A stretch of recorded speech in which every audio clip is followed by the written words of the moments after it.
আসসালামু আলাইকুম সুপ্রিয় দর্শক, আশা করছি আপনারা সবাই ভালো আছেন। দর্শক বন্ধুরা, আজকে আমরা চলে আসছি ফেনীর দাগনবিয়াতে একজন তরুণ উদ্যোক্তার হাঁসের খামারে। আপনারা দেখতেই পাচ্ছেন আমার পিছনে রয়েছে বর্তমান সময়ের জনপ্রিয় হাঁস বেইজিং হাঁস, এবং যে হাঁসটি কিন্তু পানিবিহীনও লালন পালন করা সম্ভব। আমরা জানি যে হাঁস পালন করতে গেলে কিন্তু আমরা বলি যে পুকুর প্রয়োজন, নদী প্রয়োজন, খাল বিল যদি এগুলো থাকে তাহলে হাঁস পালন করে লাভবান হওয়া সম্ভব। বাট এই তরুণ উদ্যোক্তা কিন্তু এই জাতের হাঁসটি কিন্তু বলতেছেন যে পানিবিহীনই পালন করা সম্ভব। আপনারা চাইলে বাড়ির ছাদেও পালন করতে পারবেন। এই যে পানিবিহীন হাঁস লালন পালন আপনারা কীভাবে করে থাকবেন বা উনি কীভাবে করতেছেন সেই বিষয়ে জানাবো। এবং আপনারা যারা অরিজিনাল বেইজিং হাঁসের বাচ্চা সংগ্রহ করতে চান, উনি কিন্তু হাঁসগুলো লালন পালন করে নিজস্ব হ্যাচারিতে বাচ্চা উৎপাদন করে সে বাচ্চাও বিক্রি করতেছেন। তো আপনারা চাইলে ওনার কাছ থেকে বাচ্চাও সংগ্রহ করতে পারবেন। এখানে প্রায় 1500 হাঁস রয়েছে। তো এই 1500 হাঁস লালন পালন করতে ফরাদ ভাইয়ের কীরকম টাকা খরচ হচ্ছে এবং এইখান থেকে প্রতি মাসে ওনার কীরকম লাভ লস হচ্ছে সেই বিষয়গুলো আমরা আপনাদেরকে জানার চেষ্টা করবো। আশা করছি পুরোটা আয়োজন জুড়ে আপনারা আমাদের সাথেই থাকবেন। আসসালামু আলাইকুম ফরাদ ভাই। ওয়ালাইকুম আসসালাম। ভাই কেমন আছেন? জি ভাই, আলহামদুলিল্লাহ ভালো আছি। আচ্ছা, পরতে দেখতে পাচ্ছি খুব সুন্দর হাঁসের খামার এবং পানিবিহীন হাঁসগুলো আপনি লালন পালন করতেছেন। খুব সামান্য পানি রয়েছে আপনার শেডের ভিতরে। কি জাতের হাঁস এগুলো ভাই? এগুলো বেইজিং হাঁস। বেইজিং হাঁস, জি। আচ্ছা, প্রচুর হাঁস দেখতে পাচ্ছি। কতগুলো হাঁস রয়েছে? এখানে আছে 1500 হাঁস। 1500 হাঁস রয়েছে, জি।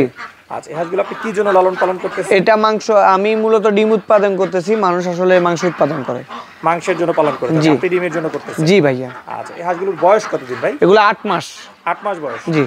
আচ্ছা, আপনি তো ডিমের জন্য পালন করতেছেন? জি ভাইয়া। কতদিন বয়স থেকে ডিম পাড়া শুরু হয়েছে? এগুলা 5.5 মাস থেকে ডিম পাড়া শুরু হয়েছে। 5.5 মাস থেকে ডিম দিচ্ছে? জি। এখন তো তাহলে আপনি ফুল প্রোডাকশনে চলে আসছেন? জি, ফুল ফর প্রোডাকশনে আছে, হাঁস ডিম দিচ্ছে ইনশাআল্লাহ। 1500 হাঁস রয়েছে, মধ্যে প্রতিদিন কতগুলো ডিম পাচ্ছেন আপনি? এগুলা থেকে আপনার 1000, 1200, 800 এরকম। আচ্ছা, 800 থেকে 1200, তাহলে তো বেশ উঠানামা করছে ভাই। হ্যাঁ, ওয়েদারের চেঞ্জিং এর কারণে উঠানামা করে আর কি। তাহলে তো ফরাদে প্রচুর উঠানামা করতেছে 800 থেকে 1200, এর কারণটা কি? এটা কারণ হলো ওয়েদার এদিক সেদিক হয়, যে ঠান্ডা গরম, এই কারণে। আবার কিছুটা ব্যাপার স্যাপার আছে, কিছু হাঁস শেষে যায়, কিছু হাঁস ডিম দেয়।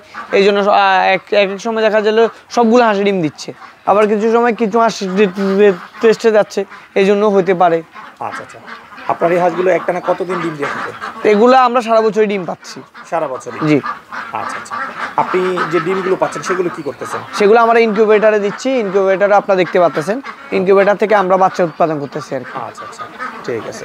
তো ফরাদ ভাই, এই যে আপনি এখানে পানিবিহীন হাঁস লালন পালন করতেছেন, আমরা একটু এই বিষয়ে জানতে চাই। আমরা তো জানি যে হাঁস আসলে পালন করতে গেলে পানি অবশ্যই লাগে। হাঁসের পানিটা খুব পছন্দ বা প্রিয় বলা যায়। তো হ্যাঁ, পানি ছাড়া হাঁস লালন পালন এটা আসলে কিভাবে সম্ভব?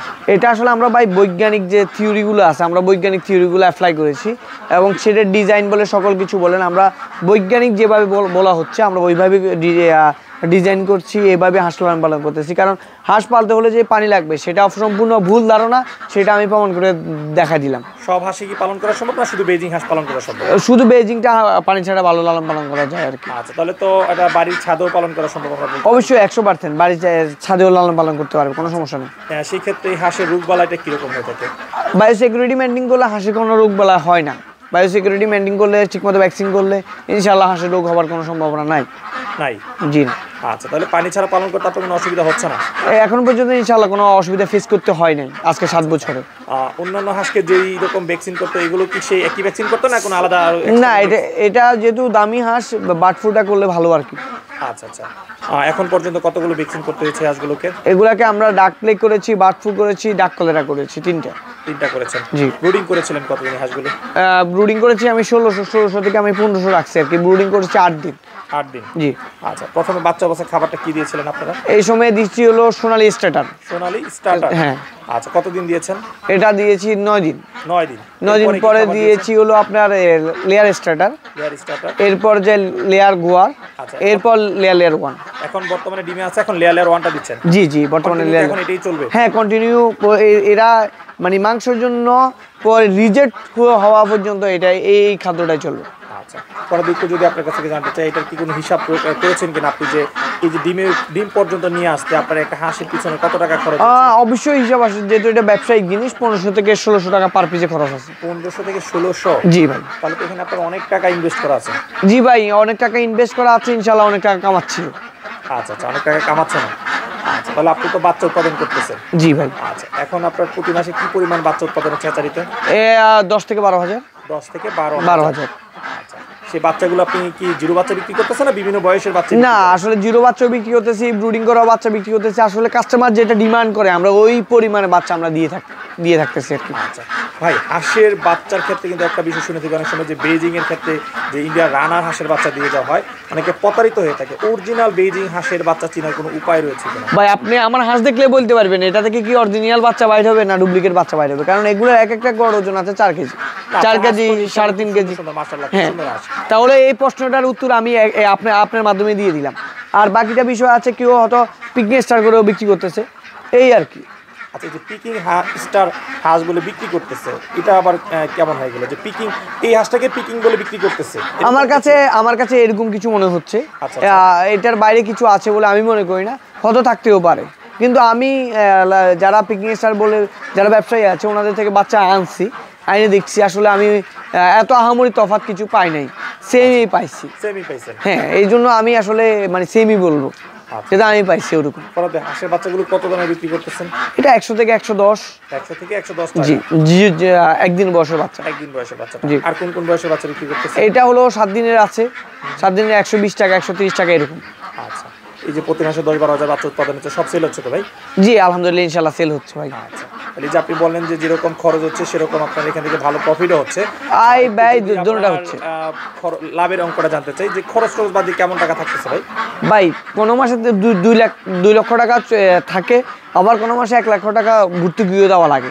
এটা আসলে ওইরকম ভাবে স্পেসিফিক বলা যাবে না ভাই, লাভ লসে আছে ভাই, ভালো আছে। আচ্ছা, এই যে লাভের বিষয়টা জানতে চাইলাম, বলেন যে 2 লাখ টাকা লাভ হচ্ছে, আবার 1 লাখ টাকা ভর্তুকিও যাচ্ছে, একটু কি লসের কারণটা বলবেন যে কি কারণে আসলে? না ভাই, আমাদের এখন এগুলা ডিম ভালো দিচ্ছে, কিন্তু ইলেকট্রিসিটিতে সমস্যা, ইনকিউবেটরে কিছু সমস্যার কারণে দেখা গেল বাচ্চা উৎপাদন কম হয়ে গেলে তো আমরা ধরা খেয়ে যাই। আবার হলো কিছু কিছু সময় মানুষও ভাই আমাদের সাথে বাটপারি করে, শুধু ব্যবসায়ী যে ভাই বাটপারি করে এমন না, কিছু কিছু কাস্টমারও আছে ওয়াটার কনফার্ম করে, বাচ্চা নেওয়ার সময় হলে আর ফোনটা ধরে না। তো ভাই সেক্ষেত্রে হলো আমরা বাচ্চাটা হয়তো বাসে উঠা দিলাম, সে বাচ্চাটা নিল না। এরকম আমার সাথে হাজার হয়েছে যে বাচ্চা উঠা দিছি বাসে, সে বাচ্চা নিয়ে নাই, বাচ্চা না নেওয়ার কারণে সেই বাচ্চাটা আমি আবার রিটার্ন করছি, রিটার্ন এনে বুডারে দিছি, মারা যাচ্ছে। কারণ একটা বাচ্চার টেম্পার থাকে 24 ঘন্টা, না খাই থাকতে পারবে। ওই বাচ্চা যদি 2 দিন না খাই থাকে ওই বাচ্চা তো মারাই যায়, এটাও একটা বড় কারণ। কিন্তু এখন এই জন্য আমরা অ্যাডভান্স বা ফুল টাকা পেমেন্ট ছাড়া আমরা এখন কোনো প্রকার বাচ্চা বাইরে দিই না।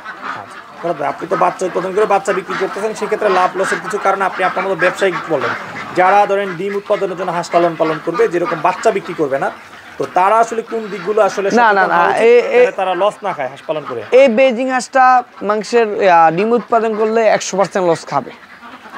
আচ্ছা, মানে এটা লস হবেই ডিম উৎপাদনে। এটা করতে হলে আপনার অল্টারনেটিভ বাচ্চা উৎপাদন করতে হবে। ডিম উৎপাদন করলে ভাই লসের সম্ভাবনা 100%। কারণ এটা হাঁসের একটা ডিম উৎপাদন 20 থেকে 25 টাকা। তো সেক্ষেত্রে আপনি যদি এটা উৎপাদন করতে যান সেক্ষেত্রে তো আপনার লস হবে। আপনার মার্কেটে ডিম একটা বিক্রি করতে হবে 15, 16 বা 18 টাকা। আপনি 25 টাকা খরচ হলে 18 টাকার ডিম বিক্রি করলে লস তো হবেই ভাই। আচ্ছা, তাহলে এটা ভুলেও ডিমের জন্য পালন করা যাবে না? ডিমের জন্য এটা মাংসের জন্য পালন করবে, নয়তো এটা বাচ্চার জন্য, হ্যাঁ বাচ্চা উৎপাদনের জন্য পালন করতে হবে। জি। আচ্ছা, নতুন উদ্যোক্তাদের উদ্দেশ্যে কিছু বলতে চান কিনা, যে তারা আসলে কিভাবে শুরু করতে পারে? আসলে ভাই এরা আপনার 1 থেকে 200 দিয়ে শুরু করতে পারে, শুরু করে দেখতে পারে। এরপরে আপনার যদি হয় ইনশাআল্লাহ বড় করে করলো, এই আর কি। ঠিক আছে। তো ভাই আপনার এই খামার নিয়ে ভবিষ্যৎ কি পরিকল্পনা রয়েছে? আসলে ভবিষ্যতে আমি চাচ্ছি যে আরো বড় করার জন্য। আসলে সেটা অর্থনৈতিক ব্যাপার স্যাপার আছে, যদি ইনশাআল্লাহ টাকা পয়সা আরো বেশি করা যায়, আরো বেশি করে করার চেষ্টা করবে ইনশাআল্লাহ। ঠিক আছে। আচ্ছা, পরে কথা বলে খুবই ভালো লাগলো। আপনার ভবিষ্যৎ সফলতা কামনা করে বিদায় নিচ্ছি, ভালো থাকবেন। আসসালামু আলাইকুম। ওয়ালাইকুম আসসালাম।